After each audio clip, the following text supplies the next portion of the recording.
Pleased to have with us in our second segment Anthony DiLuzio, who's a project executive at Cardinal Construction, which is a Worcester-based company. Welcome, Tony. Thank you. Thank you for having me. Yeah. So Cardinal Construction, been around for a few years? Been around for about 14 years now, established in 2002, and really grew out of that typical triangle of owner, architect, contractor, construction manager, with the development of owner project manager and owner rep. So it took that CM, owner rep, and really combined them into one entity, delivering construction services across a wide spectrum. You know, in the Chamber, our operational framework of, and the words we use to go about organizing our work are recruit, retain, incubate, and jobs are all about that, and jobs matter. And you've got a number of jobs with your company? We do. We have a number of projects that are definitely Worcester-based. The company has been founded here, grown out of Worcester, stays very local, but whether they're 13 employees of your own. 13 employees across 3 different sectors. So we run the construction arm, we run a project management arm, which those two work very well together. We also have a Rainbow franchise that operates out of Cardinal Construction. And that really brings in the mitigation part of our business. And so I wanted maybe during the time we have kind of get into those things. So, you know, for our viewers who may not be familiar with kind of the construction world, for businesses contemplating a growth or expansion, and, you know, how do they you know, tap your expertise. So obviously a construction project. Somebody can come to you and say, look, we're going to add this addition on to our business. We want to build on this parcel, and you can come and do that. That's right. You know, specifically, again, Worcester, as you know, a lot of older buildings. There's asbestos in them. There's all kinds of lead. There's media blasting, sand blasting that needs to go on. And so you might have a period where a developer has bought a building, you know, the old T&G site, for example, where there's going to be 6 months of design before you start building what ultimately needs to be built. In that pre-phase, while we're doing budgeting, planning, and ordering of long lead item materials, our mitigation crew can go in and start removing the asbestos, discovering the unforeseen conditions that so often plague projects. So that's the construction side, but then there's also the ability for somebody of a company says, okay, I've had a relationship with this particular construction for some time, but I don't have the time because I'm focusing on making the widgets or delivering services. I can't be kind of overseeing the construction and making sure it's meeting. They can hire you to... That's right. So the other part of that, whether it's any of our institutions around Worcester, Holy Cross, WPI, we act as their owner rep. So they will have a full-fledged architect CM team, but who's going to be reporting to administration? Who's going to be looking out for their finances, planning, making sure safe access routes for students, interruptions of daily life on campus. So we take that soft touch aspect of the project and manage it really on the client's behalf. So if we were to parallel it with a homeowner with a project, you know, you don't hire plumber, electricians, a carpenter, something happening.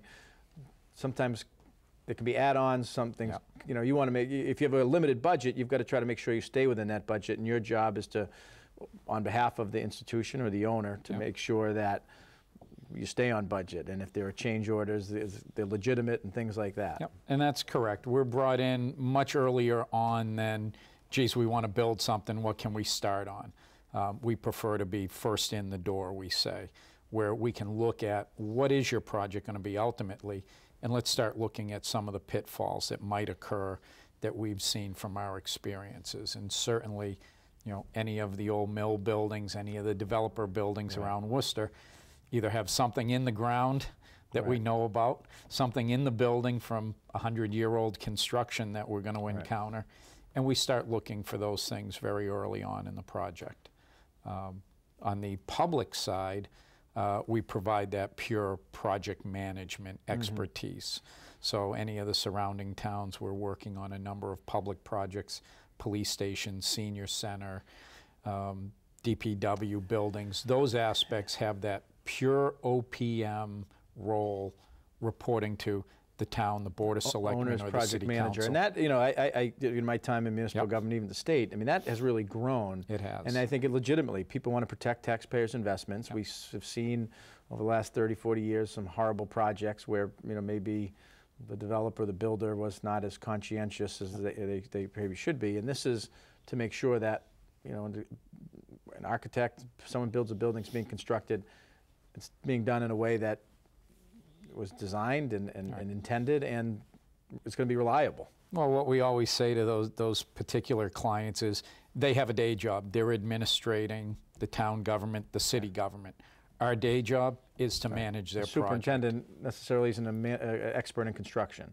Correct. You know, principal isn't going to be a manager of construction. Well, and that superintendent is looking out for the construction company's best interest. Not I mean, the superintendent of the public schools. Yeah. Oh, okay. I thought you meant the superintendent of the construction project.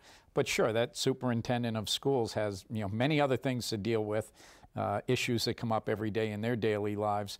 They need somebody representing them at the construction meeting with the architect, looking out for their best interest. Right. And then you mentioned, so you know, we touched on those 2 points, but then also you mentioned environmental services. So that provides what is that, the environmental side? And so that rainbow environmental, Cardinal environmental side really gets into the asbestos removal. You know, we've had we had the rain event of I guess October somewhere, right. 5 inches of rain, which deluged a lot of subterranean spaces, basement spaces, and simply to go in and remove that water was a contamination issue because we didn't know where the water came from, groundwater, stormwater.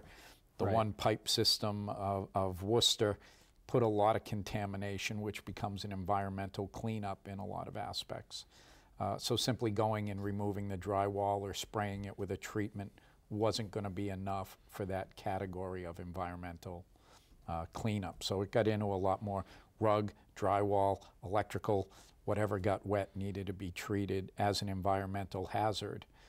And so for our clients who were maybe referred by their insurance company, call this company, call that company, we then have the rebuild aspect of it. So our clients say, okay, I've got to remove all this drywall. We don't come in, just clean up, walk away and say, okay, your basement's all clean, your office space is all demolished, and we've removed the hazard.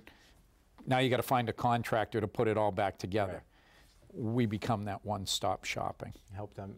And you know, as we mentioned, this is kind of a specialized sector. Everything used to be very siloed, and you've kind of built a niche. Yeah, we've done a very good job, you know, taking those entities of project management, which, as you said, became really prevalent from 2004 on in not only the public sector, but the private sector as well, because everybody's gravitated towards it. Right.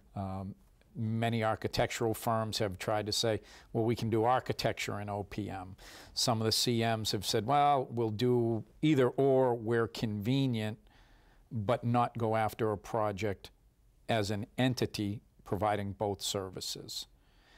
And that's really where our focus has been and where our success has been. So when you get those mid-range, really sophisticated projects that have a high-end deliverable or a high-end deadline schedule that needs to be met, you're going to start a year ahead of time. You need to meet those schedules. And just in the minute or so we have left, I mean, there's a couple signature projects you maybe want to just let people, our viewers, know what you've worked on. Certainly. Hanover Theater has been a wonderful project, not only in the original renovation, where we acted more as the owner rep for the theater, but now in the expansion, where they've seen the benefit of that owner rep to say, be OPM and CM and build out our expansion.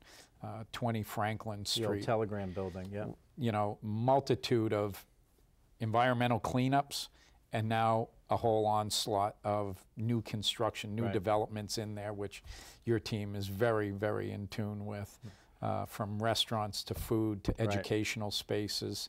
A wonderful block for that cornerstone of the city. So a couple, the Hanover and the old Telegram building, and a number of near others. And dear to you, right? Yeah. Well, hey, it's activity, it's good stuff, and as we talk about jobs. So, well, Tony, thanks for being with us, and look forward to working with you on other Always projects a pleasure, as Tim. we grow and expand.